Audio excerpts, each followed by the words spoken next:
Hello, this is Tuck with Tuck GC. We're out in Alexandria, Virginia. This has been a really good neighborhood for us. I think this is our fourth job on the street. We got another one coming up next week around the corner. And we're happy to be out here doing referral business for some neighbors. We just put in a beautiful driveway, about 1,100 square feet. And let's take a closer look. All right, so it's about 2:45 on my watch. We started at 7 a.m. this morning. You can see we're all wrapped up in a short day, pouring 1,100 square feet. 1.5 trucks.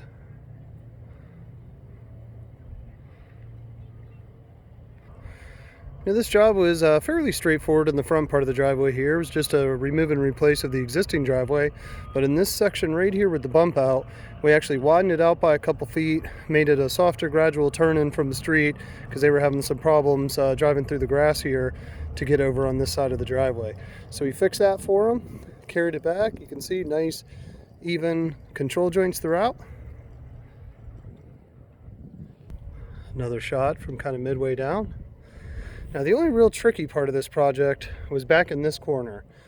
From about 10 feet in front of the carport there, all the way back to the shed, the ground is almost completely level. And you see on this side, I'm standing on top of a hill, so there was really nowhere for the water to drain. So we had to get a little creative. Let me step down in the carport and I'll give you a rundown of what we did. So that shed that you see there, we actually rolled out with the PVC. So we were able to move that from the driveway surface here. We'll put it back in a week. But you'll notice here, if you look closely, the driveway actually humps up. So we had to build it up a little bit here to get enough grade.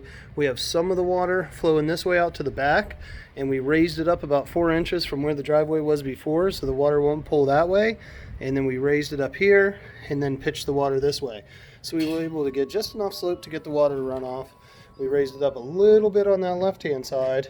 Even though it's above level, the water will slope this way, and once it gets to that center joint, it actually kicks up a little bit on this right side, and the water should flow straight down through the middle of the apron.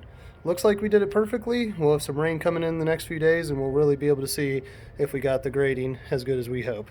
But this isn't our first rodeo, so it should be perfect. In a week, we'll come back and actually roll that shed back onto the driveway. Here's one final parting shot. So again, thanks for taking the time to watch our video. And please, any contracting needs that you may have, whether it's concrete, stonework, or anything else, we are a general contractor. We'd be happy to talk to you about the project. Again, thanks for watching. Have a good day.